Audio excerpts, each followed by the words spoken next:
They told me Ironwood was quiet, peaceful even. That's what I wanted, peace. After the fire took my wife, I couldn't stand the sound of sirens, the city noise, or the pity in people's eyes. I just wanted somewhere the world didn't follow, somewhere I could vanish without anyone noticing. Ironwood seemed perfect for that. A stretch of ancient forest along the northern range. No signal, no neighbors for miles. Just trees, fog, and the old ranger station they still kept open for historical reasons. The drive there took 6 hours through winding mountain roads. By the time I reached the nearest town, Lark Hollow, the sun was bleeding behind a ridge. I stopped at a roadside bar to ask for directions. The locals went silent the moment I said Ironwood Station. An old man at the counter finally looked up. His hand shook as he poured another drink. "If you hear the forest breathing," he muttered, not meeting my eyes, "don't breathe back." I thought it was some weird mountain humor, but no one laughed. When I arrived at the ranger post, the air felt wrong. Too still, too heavy. The wooden tower stood crooked on the slope, its windows black as holes. A single light flickered inside. Chief Hollis greeted me at the door. He was a wiry man, skin weathered like bark, eyes sunken deep as if he hadn't slept in years. He didn't offer a handshake, didn't smile either, just handed me a small, worn notebook, the cover sticky with resin and ash. Stamped across the front in faded letters, Ironwood Directives. He spoke only once before walking off into the fog. "Don't question the rules, Morris. They're the reason you'll live long enough to quit." That was it. No orientation, no partner, no equipment check. Just me, a dusty cabin, and a rulebook that smelled like smoke. I set my duffel by the cot, lit the kerosene lamp, and thumbed through the pages. Each directive was handwritten, smudged, some crossed out, others rewritten in red. One note caught my eye: never respond to the forest directly. I laughed under my breath, the kind of nervous laugh that fills silence too deep.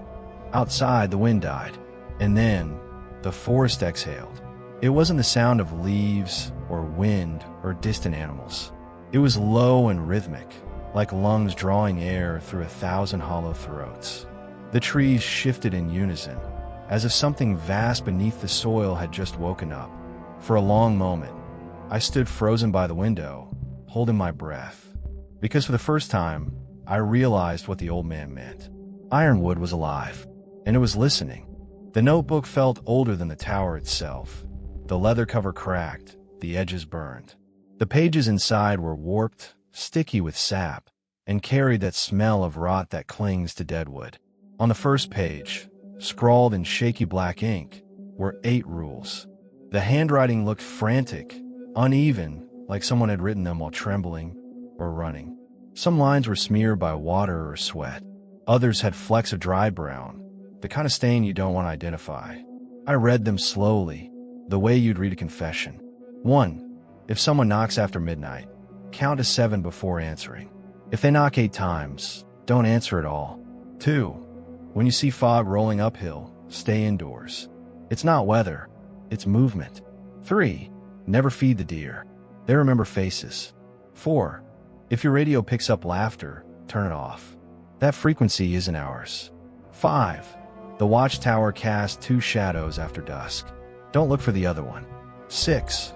When you patrol alone and hear footsteps behind you, don't turn around. It's following the sound of your breath. 7. If someone on the radio says they found the roots, leave immediately. That's not part of the patrol routes anymore. 8. Burn any extra copy of these rules. If you didn't write it, it's not from us.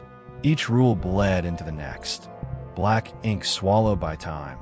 Words half legible, but full of warning. Someone had written small notes in the margins. Ask Hollis. And she said it moved again last night. I flipped a few more pages. Most were blank, except for one torn entry dated 1997. It read, "The forest watches through mirrors now."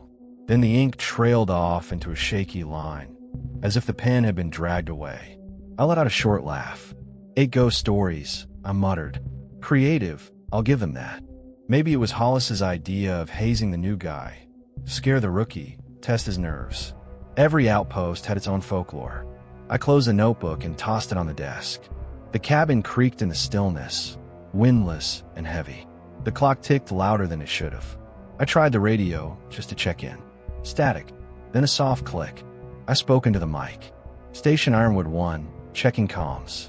Anyone copy? A long pause. Then, faintly, like a whisper through fog, came my own voice. But not an echo, not a delay. Perfectly synced, perfectly calm. Station Ironwood 1, checking comms. I froze. The feedback crackled again. Then came another phrase, this time not mine, not exactly. The tone was the same, but quieter, hollow. Don't look for the other one. The fifth rule. I looked down. The notebook was still open on the desk, to the exact same line. My throat went dry. I turned the radio off. Waited. The silence pressed against the glass. The forest outside looked darker than before, as if night had thickened faster around the tower. I told myself it was coincidence. Maybe Hollis had a transmitter somewhere, testing me, seeing if I'd panic. But I kept hearing that voice in my head. Don't look for the other one. The lamp flickered once, twice, then held steady. I decided to step outside, just for a breath of air. The deck groaned beneath my boots. The forest stretched endless and black, mist crawling low between the trunks. The moon was thin veiled, and then I noticed something that made my chest tighten. The tower's shadow on the clearing below, and another one just beside it. Perfectly still, perfectly wrong.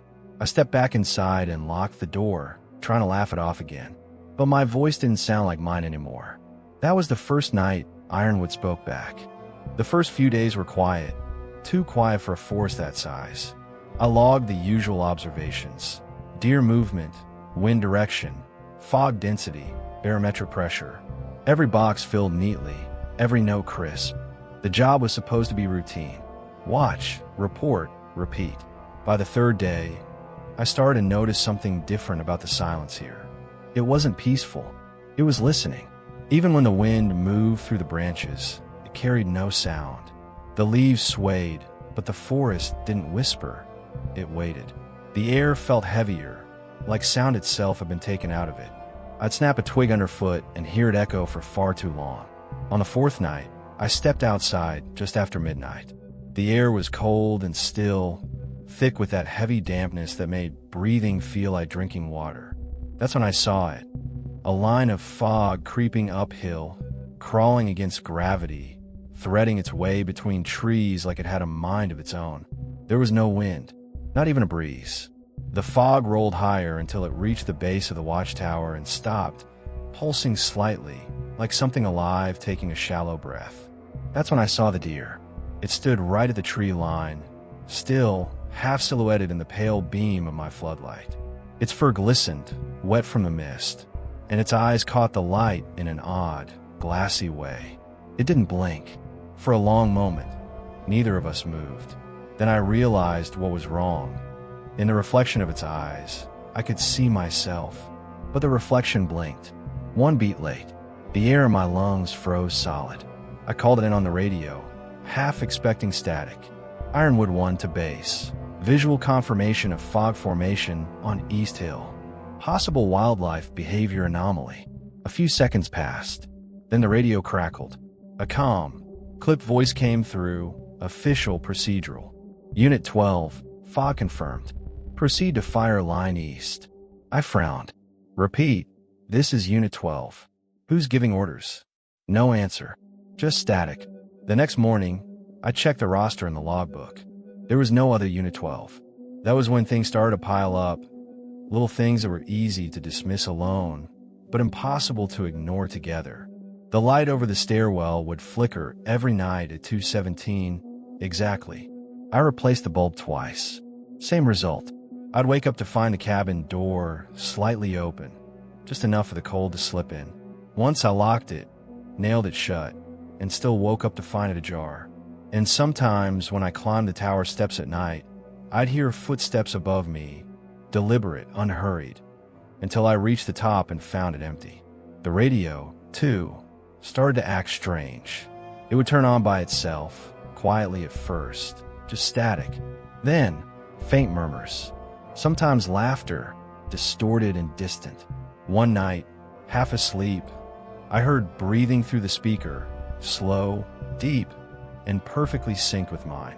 By then, I'd stopped laughing at the notebook. On the 7th night, I woke to a thump, not loud, but close, like someone dropping something heavy on the metal deck. I grabbed my flashlight and went up. The beam cut through darkness and fog. Nothing. Then I noticed a shadow. The tower's floodlight was on, casting a clean shadow of the railing and cabin across the clearing. But there was another one beside it, faint, longer, stretching at a slightly different angle. I moved the light. The first shadow shifted normally. The second didn't. I told myself it was double exposure from the fog, but my hands were trembling too much for that to feel convincing. Later that night, I stood at the window watching the dark tree line, try to steady my breathing. The fog was rising again, that same slow, purposeful crawl. And then, movement. Down below, between the trees, something shifted in the second shadow. A subtle ripple, as if someone, or something, inside it had taken a step forward. My stomach turned cold. The radios hissed behind me. From a speaker came my own voice again, calm and steady. "Don't look for the other one." I turned off the radio and stared through the glass. Outside, both shadows stood perfectly still. Then, as the seconds stretched thin and silent, the second one moved again, not in the direction of the trees, but toward the tower. The 6th night began like any other. Damp air, a moonless sky, and that uneasy silence that Ironwood seemed to grow out of. The forest was still, as if holding its breath. I'd stopped trying to explain the things I'd seen. The shadow that moved on its own. The fog that crawled uphill. The deer that remembered faces. I learned to stop asking questions and just follow the damn rules. Until that night. It was 12:03 a.m. when I heard it. A knock at the door. 7 knocks. Evenly spaced. Precise. I froze. Rule 1. If someone knocks after midnight, count to 7 before answering. If they knock 8 times, don't answer at all. I glanced at the old clock above the window. The second hand moved slow, painfully slow. I counted 1, 2, 3, 4, 5, 6, 7. I exhaled and opened the door. The cold night air rushed in. There was no one outside. The metal deck creaked under the weight of emptiness. For a moment, all I could hear was my own pulse. Then I saw it. A flashlight lying in the middle of the walkway, half buried in mud.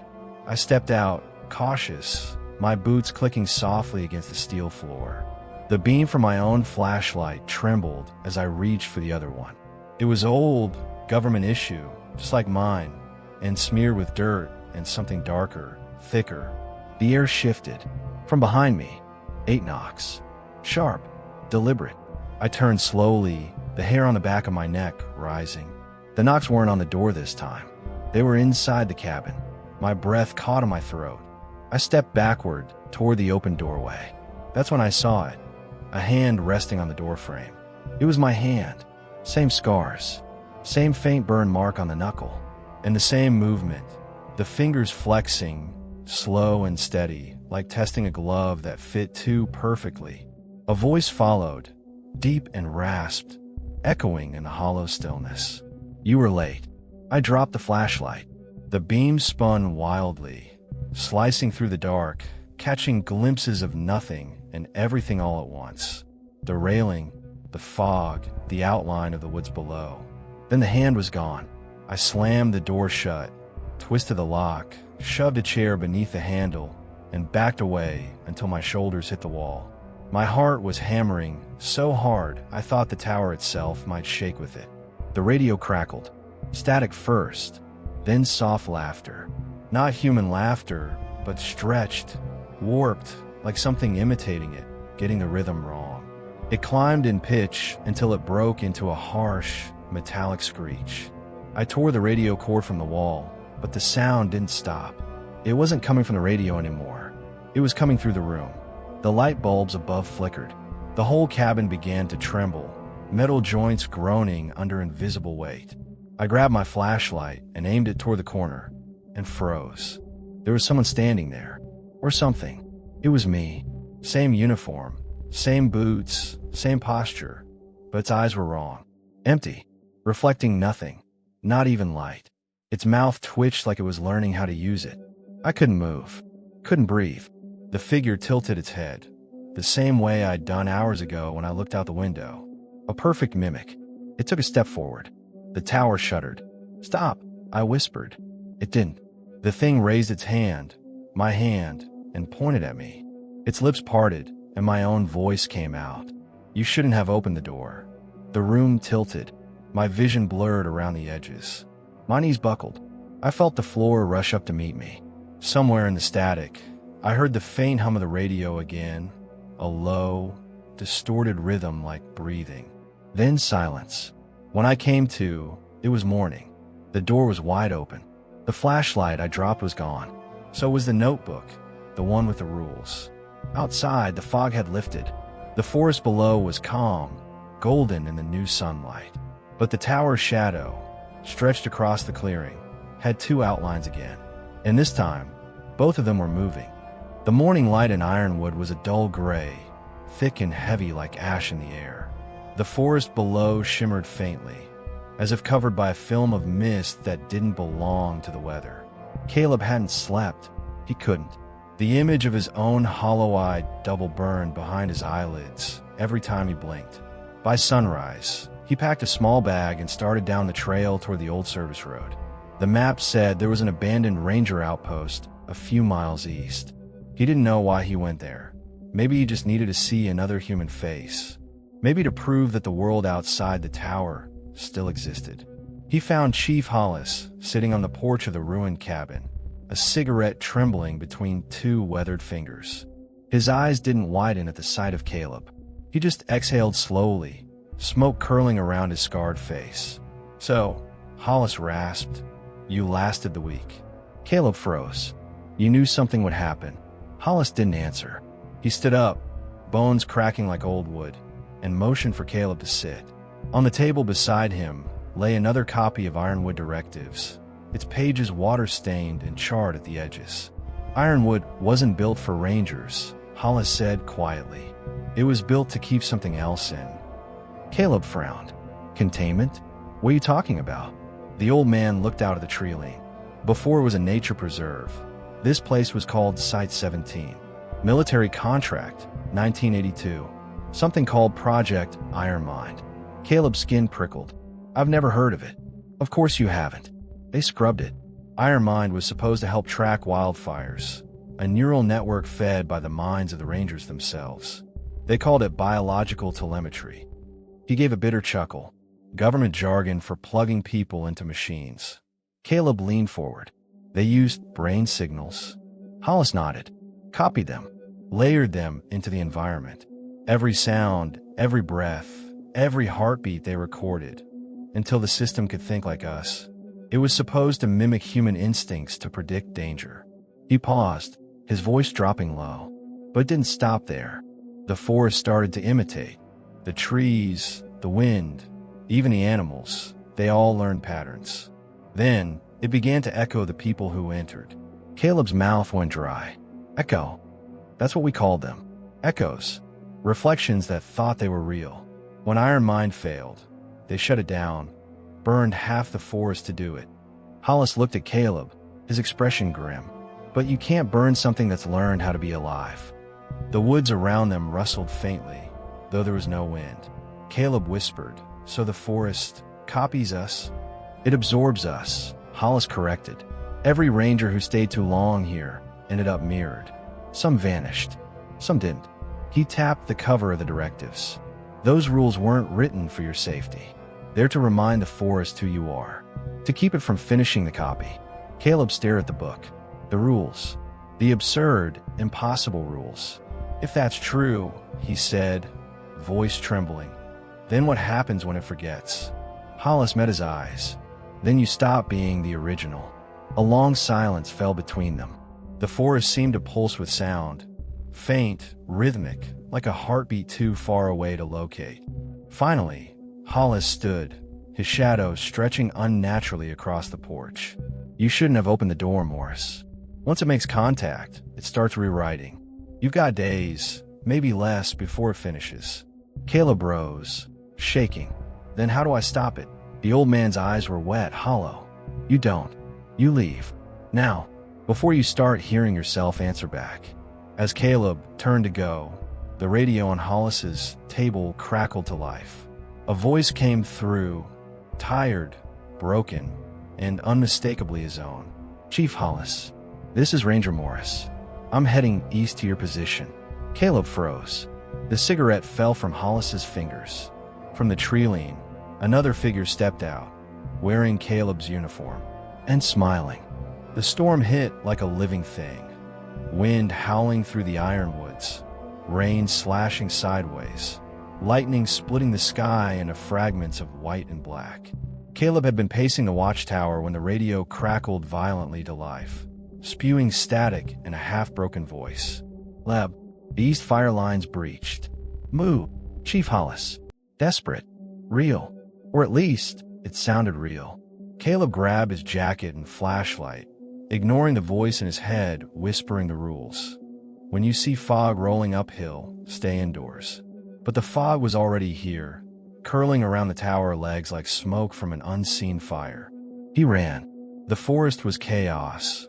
Branches whipping, leaves shrieking, the ground pulsing beneath his boots.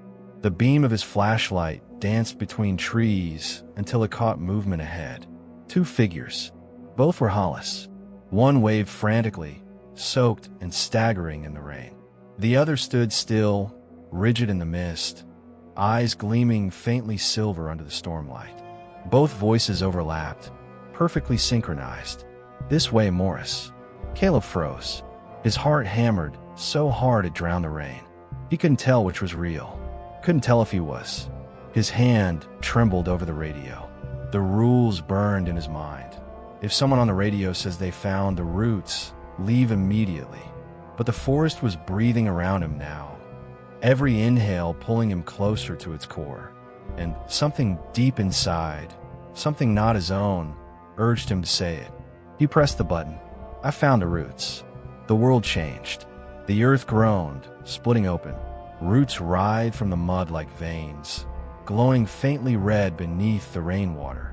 The trees bent inward, trunks twisting, bark splitting to reveal pale, fleshy shapes within. Faces. His face. Dozens of them, stepping from the fog. Each one perfect. Each one smiling that slow, glassy smile. Their movements were slightly off, like reflections walking on the surface of water. "Caleb," they whispered in chorus, voices overlapping in time with his heartbeat. "You shouldn't have said that." Lightning flashed, illuminating the horror. The forest itself had become an echo chamber, alive with his stolen image.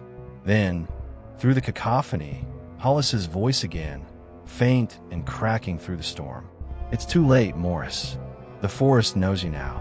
Caleb tried to run, but the ground liquefied beneath his feet, mud pulling him down, branches wrapping around his arms, his throat. Above him, the copies leaned in, faces merging and splitting like smoke. "You belong to Ironwood," they said together. He screamed, but the sound was swallowed by the wind. The last thing he saw was the tower light blinking red through the fog, flickering faster and faster until it collapsed into one blinding, white flash. Then silence. The forest exhaled. A week later, the Ironwood lookout reopened. The storm had passed, leaving the forest glistening and unnaturally still. Mist clung to the trees like gauze, soft and quiet, too quiet. Ranger Theo Raines climbed the final steps up the tower, duffel slung over his shoulder, the wood creaking beneath his boots. The cabin smelled faintly of smoke and earth. Dust motes drifted in the weak morning light. On the desk sat a half-burned notebook, edges blackened, its cover barely legible. Ironwood directives. Theo flipped it open out of curiosity. Inside were 8 handwritten rules, some crossed out, others smeared with old blood. And at the bottom of the last page, written in wet, crimson ink that hadn't yet dried, was a 9th rule. 9. If I call for help, don't answer. It's already taken my voice. Theo frowned, half amused, half uneasy. Great, he muttered. Another paranoid old ranger's ghost story. He tossed his pack down, turned toward the radio, and reached for the power switch. The device crackled before his hand touched it, as if waking up on its own. Static hissed through the speakers. Then came a low, tired voice, rasping through the interference. "Welcome to Ironwood, Ranger Rains." Theo froze. The voice sounded human, but wrong. Drawn out, echoed, like it came from somewhere underneath the sound. He turned toward the window, heart hammering. Outside, the fog pressed against the glass. The camera pans slowly across the room, stopping at the reflection in the window. Two figures stand inside the tower, both wearing the same uniform, both facing the same direction, but only one of them is breathing.